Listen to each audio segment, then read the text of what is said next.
Cześć, witam Was Energik w kolejnym Enerflashu. Mamy prima aprilis tak naprawdę dzisiaj, 1 kwietnia.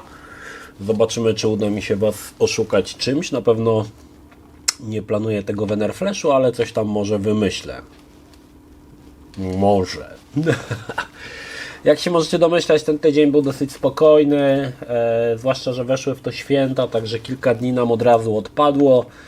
Dużo będzie o Microsoftie, bo Microsoft i jego wypowiedzi tutaj myślę, że są dość istotne. Natomiast pierwszą taką informacją jest to, że Phil Spencer stwierdził, że gry ekskluzywne nie są opłacalne i jak to się mówi, punkt widzenia zależy od punktu siedzenia i faktycznie z punktu widzenia Phila Spencera gry ekskluzywne nie są za bardzo opłacalne z tego względu, że Xboxów sprzedało się dużo mniej. No i też nie można zakładać, że każdy, kto ma Xboxa, kupi jakąś grę, która wyjdzie ekskluzywnie na tą konsolę. Dlatego otwierają się dla PlayStation. Trochę inaczej się to cała historia potoczyła. Myślałem, że po przejęciu Activision będzie tutaj taką kartą przetargową ten Call of Duty, który zacznie, tak jak ja tak podejrzewałem, że oni po prostu wypuszczą na przykład Call of Duty w formie Game Passa, bo że jakby im zależało, żeby to rozkręcić, a na PlayStation w pełnej cenie. Ale wydaje mi się, że do tego nie dojdzie. Widzę, że troszkę mają bardziej takie podejście, aby po prostu zarobić na tym, a nie żeby sprzedać swoją usługę. Także myślę, że to, że otwierają się na rynek na PlayStation, na Sony PlayStation i na Nintendo Switch, pokazuje, że no, szukają tych pieniędzy. No tak jak mówię, wydaje mi się, że to mi się nawet nie wydaje, to już jest pewne i wszyscy o tym wiedzą i Phil Spencer już to powiedział, że tą generację konsol przegrali i nie ma sensu już się kopać z PlayStation, bo już to się nie uda. I tutaj wchodzi kolejna ciekawostka. Ja mówiłem wcześniej o tym, że PlayStation szykuje swoje PlayStation 5 Pro, natomiast tak jak mówiłem, Xbox raczej odpuści mocniejszą konsolę półgeneracyjną.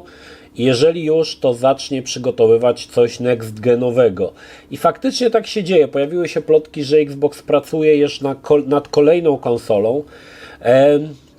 Nie sądzę, żeby to była odpowiedź na PlayStation 5 Pro, czyli to nie będzie tak, że rozpocznie nową generację wraz z wypuszczeniem PlayStation 5 Pro, chociaż z punktu widzenia powiedzmy taktycznego byłoby to ciekawym rozwiązaniem, ponieważ już byśmy byli w nowej generacji, a PlayStation dopiero by musiało zacząć pracować nad nową generacją, musiałby odczekać jakiś czas, bo na pewno Sony już pracuje, ale musieliby odczekać jakiś czas po wypuszczeniu PlayStation 5 Pro, żeby wypuścić nową konsolę, powiedzmy PlayStation 6, tak?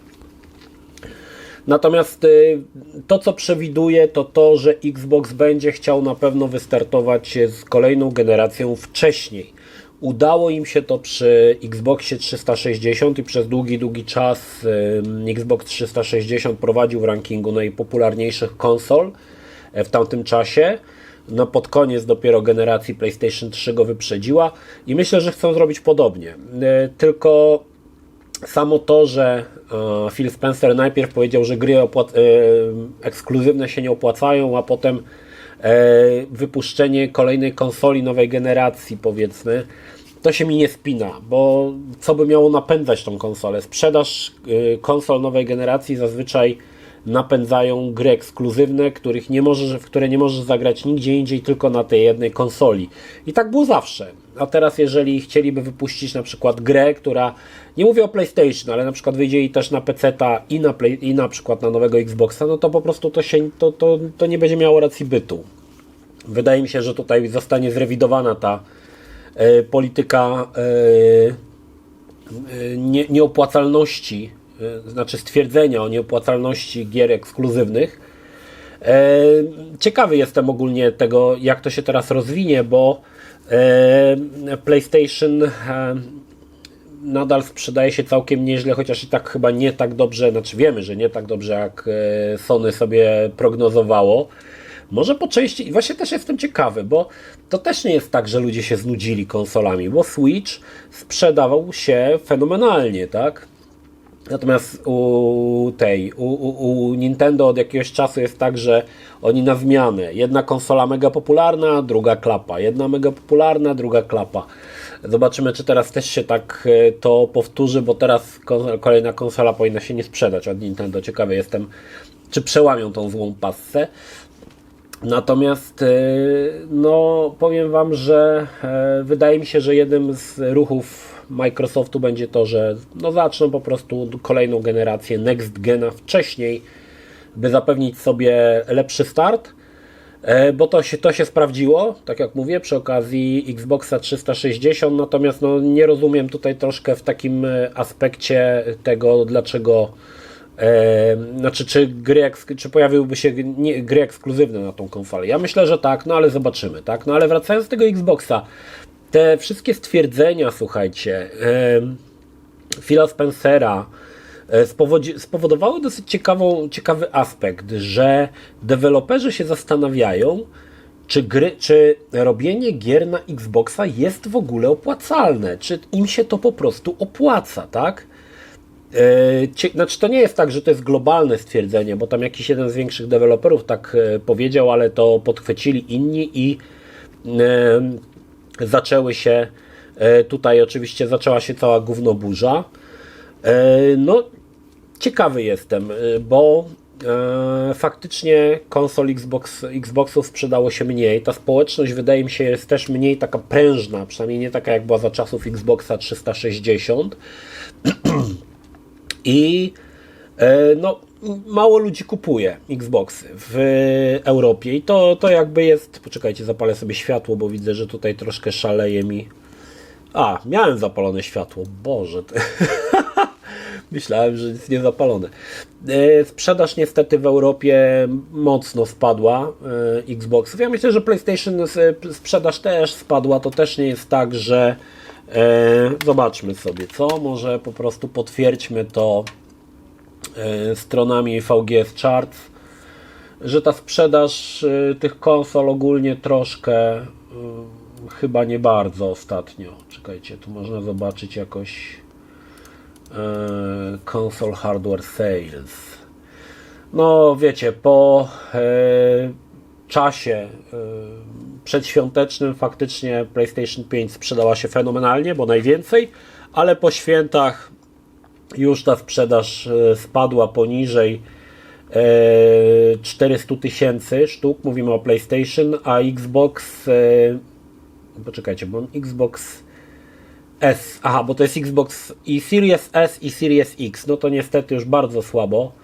Można powiedzieć, że ta sprzedaż szoruje po ziemi wręcz, bo to jest, mówimy o, nawet nie przekracza aktualnie 100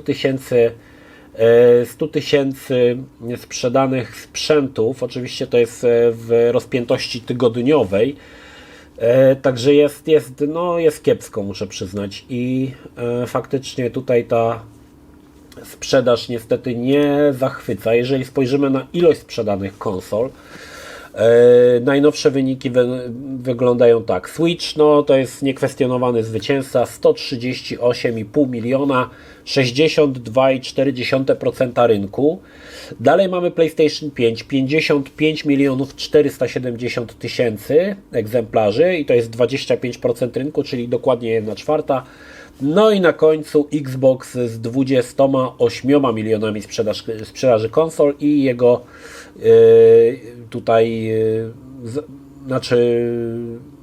to stanowi 12,6% rynku. Także no nie jest za dobrze i myślę, że tutaj stwierdzenie dewelopera, że no nie opłaca się robić, ma w tym dużo sensu, bo wiadomo, że ta gra, jeżeli nawet mamy 28 milionów użytkowników i ktoś robi grę, to wiadomo, że nikt nie zakłada, że sprzeda się 28 milionów kopii. No tak nie jest. Nie wiem jak to jest, jak to się wylicza, pewnie jest na to jakiś wzór.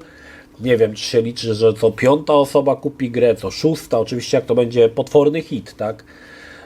Także na pewno tutaj ta sprzedaż będzie o wiele mniejsza niż w przypadku takiej samej gry wydanej na przykład na PlayStation 5. Także ciekawa rzecz. No i kolejny element, który też mnie zaciekawił w sumie, że Microsoft, słuchajcie, zniechęca twórców do projektowania bohaterek kobiecych z przegiętymi proporcjami ciała, czyli żeby nie miały wielkich cycków i wielkiej dupy, i ogólnie zachęca do tworzenia brzydkich postaci żeńskich.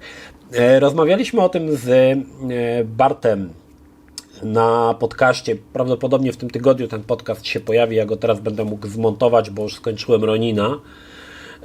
Jest tutaj ciekawy aspekt. To taki wrzucę tylko jakby smaczek moich jakby takich przemyśleń, że firmy amerykańskie, deweloperzy amerykańscy są zmuszeni aktualnie do tworzenia brzydkich postaci kobiecych, bo pewne środowiska wywierają nacisk, żeby tak było, a na przykład Azja, tam Japonia, wiadomo, Hongkong, Chiny, nie ma tego, więc oni robią sobie takie gry jak Stellar Blade, gdzie będą przesady. I oczywiście jest jakiś opór z powiedzmy tych środowisk, nie wiem, pewnie będzie próba bojkotowania tej gry, która się przełoży na coś zupełnie innego. I teraz będzie ciekawy aspekt. Jeżeli Stellar Blade wyjdzie, zobaczymy, jak on się sprzeda. Bo tutaj tak naprawdę całą tą grę ma sprzedać ta bohaterka. Azja, wydaje mi się, znalazła pewną niszę, że mogą szybko wyprzedzić amerykańskich deweloperów, bo nie są obarczeni tymi wszystkimi, ciężko powiedzieć, że blokadami, ale takimi naciskami. Oni mogą robić co chcą i mogą to wydawać. I owszem, może w Ameryce będzie tak, że ludzie będą jakoś tam protesty, ale tak naprawdę Azjatów, oni mają to w dupie, tak? Bo ta gra i tak się dobrze sprzeda. I zobaczymy na przykładzie Stellar Blade. Oni są już na pewni tego, że ta gra się sprzeda, bo wypuścili też demo. Ja jeszcze w to demo nie grałem. Jeżeli jest jeszcze na PlayStation Store, to sobie dzisiaj postaram je ograć. Ale to pokazuje, że Azja znalazła niszę. Ładne bohaterki, chociażby ostatnio w Final Fantasy VII, i będą w tą stronę szli. Dodatkowo też pamiętajmy, że gry to troszkę wytwór wyobraźni i powinniśmy pozwolić deweloperom tworzyć to, na co mają ochotę i jak chcą. Nikt nie rzuca się o to, że postacie kobiece w filmach są ładne.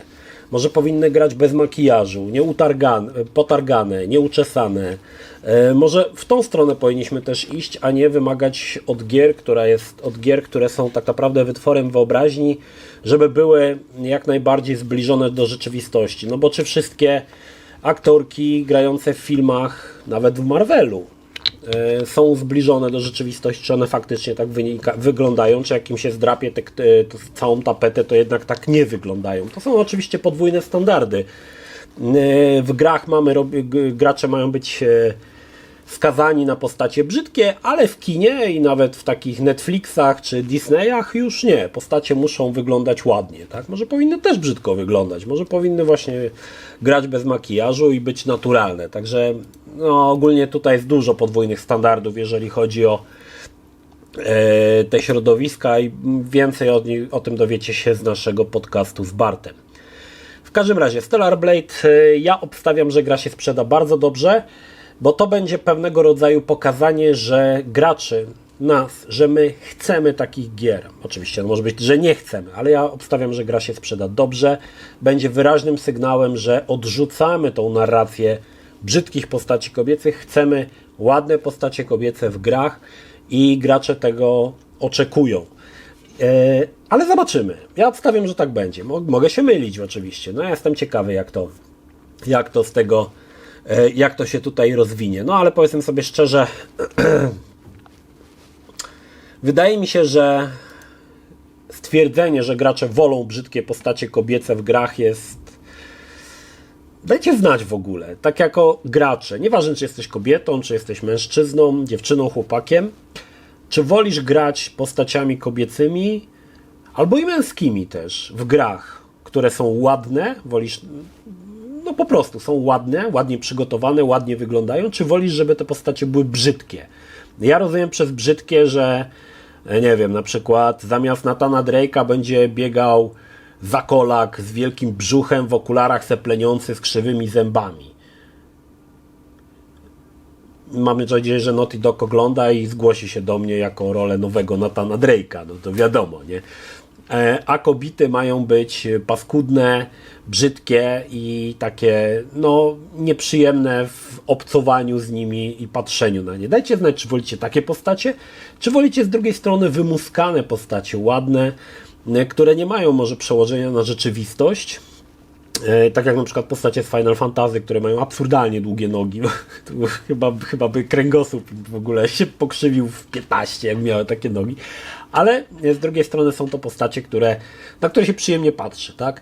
I interesuje mnie nie tylko zdanie męskiej społeczności, ale też żeńskiej, bo jestem ciekawy, jak to się mniej więcej rozkłada. Tak? Bo niektórzy powiedzą, dla mnie nieważne, kim gram. No nie ma tak, że nie jest ważne dla ciebie, kim grasz. Dla każdego jest to ważne, bo chcemy jakby poczuć tą imersję, chcemy się wczuć, tak? Po to są te kreatory we wszystkich grach, żebyśmy mogli samodzielnie stworzyć postacie, żeby jeszcze bardziej się w nie wczuć. Dobra, to czekam na wasze komentarze. Dobra, to tyle u mnie, tyle z informacji. Co nowego u mnie? Monika jak co roku przysłała mi fantastyczne rzeczy wydziergane na szydełku czy drutach. Chciałbym wam się tutaj pochwalić. Zobaczcie, dostałem takiego Maxa. Jest fantastyczny.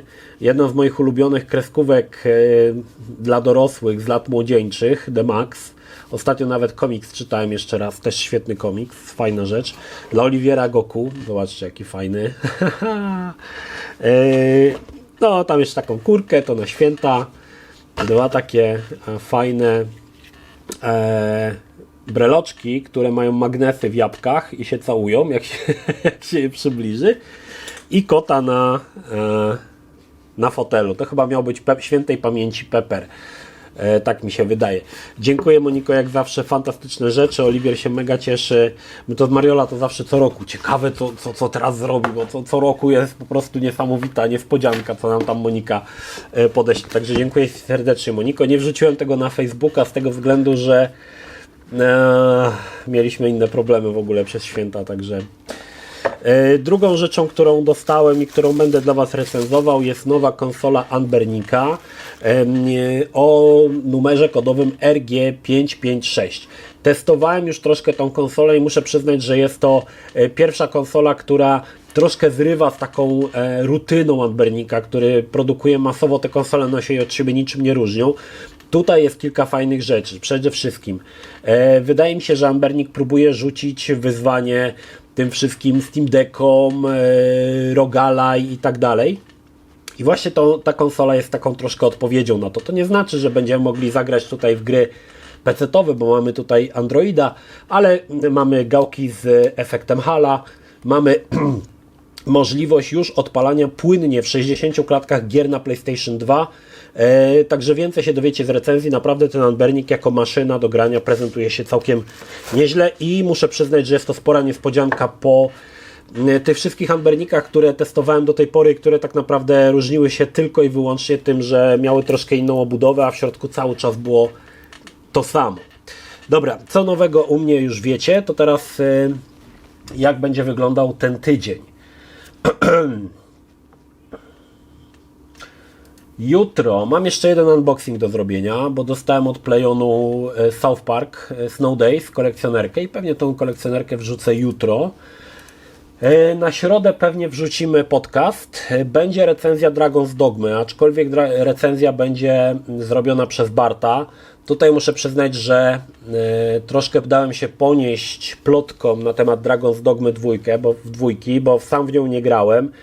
I sam Bart mi powiedział, że to nie jest prawda, co powiedziałem w filmie, że te mikropłatności wpływają jakoś na rozgrywkę. Chyba nawet Kłas coś też takiego wrzucił na Twitterze, o ile dobrze pamiętam. To jest właśnie, troszkę wpadłem w narrację, może inaczej, troszkę padłem ofiarą narracji, która została powielana bardzo często niezweryfikowana, tylko jeden ktoś powie i wszyscy to podnoszą i powtarzają i ja w zasadzie zrobiłem tak samo, za co przepraszam, bo Dragon's Dogma niekoniecznie jest w ten sposób, znaczy nie jest, te mikropłatności nie są aż tak irytujące, jak może wam się wydawać. W każdym razie recenzja Dragon's Dogmy będzie od Barta, nie ode mnie, od razu mówię, od Bart ją zrobi, bo ja niestety nie miałem czasu, ja w tym czasie grałem w Ronina, ale dzięki temu macie 2 recenzje na kanale i możecie obejrzeć recenzję Dragon's Dogmy i recenzję Ronina, a tak to by była tylko jedna. Dlatego bardzo mi się podoba to, że Bart robi recenzje gier, które ja po prostu nie gram, bo nie mam czasu albo nie lubię. A on sobie, zwłaszcza, że będzie dosyć dużo teraz Souls-like'ów i mam nadzieję, że Bart też dla Was te recenzje tych Souls-like'ów ogarnie, czego ja bym oczywiście nie zrobił. W każdym razie, ta recenzja Dragon's Dogmy się pojawi. Chciałbym już dzisiaj to nie, bo dzisiaj to święta, ale jutro zacząć już produkcję nowego Zagrajmy w Krapa. Jak możecie się domyślać, co to będzie. Zacząłem już sobie pisać scenariusz. Mam 2 recenzje po latach do zrobienia, a nawet 4 recenzje po latach, przy czym jedną grę jeszcze kończę i chodzi mi o Xenosagę część 3. Znowu się wciągnąłem bardzo w Xenosagę, chociaż ta 3. część wydaje mi się taka najbardziej płytka ze wszystkich do tej pory, a jestem już na 7 rozdziale z 10 i nie sądzę, żeby to się zmieniło, ale gra się nadal w to świetnie. Także mniej więcej tak to będzie wyglądało. No dużo tych filmów będzie w tym tygodniu, bo dużo rzeczy mam do zrobienia. Osoby, które dostały informację na Patronite, żeby podać adres, wysyłka będzie jutro, przynajmniej pierwsza część, bo zabrakło mi kopert, ale jakieś pierwsze chyba 20 osób dostanie już litografię i tam jeszcze jakąś niespodziankę. Natomiast reszta będzie musiała poczekać jeden albo 2 dni, aż doślą mi kopertę i będę mógł wysłać resztę. Także spokojnie, ta wysyłka w tym tygodniu również już poleci. Prawdopodobnie wszyscy dostaliście już informację na aplikacji InPostu, że ta przesyłka jest przygotowywana, także już się dzieje, że tak powiem. No, dobra, czy jeszcze coś nowego u mnie? No nie, to wszystko w sumie. To wszystko. Także tak to mniej więcej wygląda ten tydzień. Mam nadzieję, że przypadną Wam do gustu produkcje, które w tym tygodniu się pojawią. No. Ja jestem sam ciekawy recenzji Barta, bo ogólnie tego Dragon's Dogmy mam. I może bym nawet sobie zagrał, aczkolwiek muszę najpierw recenzję obejrzeć Barta, czy to nie jest, wiecie, nie jest gra, których nie lubię, tak? Aczkolwiek z tych pierwszych gameplay, które oglądałem, no fajnie to wygląda i możliwe, że sobie zagram. Także zobaczymy, ale już drugi raz recenzji robić nie będę. To tyle. Pozdrawiam Was, Energik, trzymajcie się, do następnego. Cześć. Jeśli film Ci się podobał, zachęcam do subskrypcji lub wsparcia mojego kanału na portalu patronite.pl. Film o podobnej tematyce znajdziesz tutaj, natomiast z drugiej strony znajdziesz film wygenerowany przez platformę YouTube. Zachęcam również do odwiedzenia moich social mediów, grupy Energikowcy na Facebooku oraz serwera Discord. Linki jak zwykle w opisie.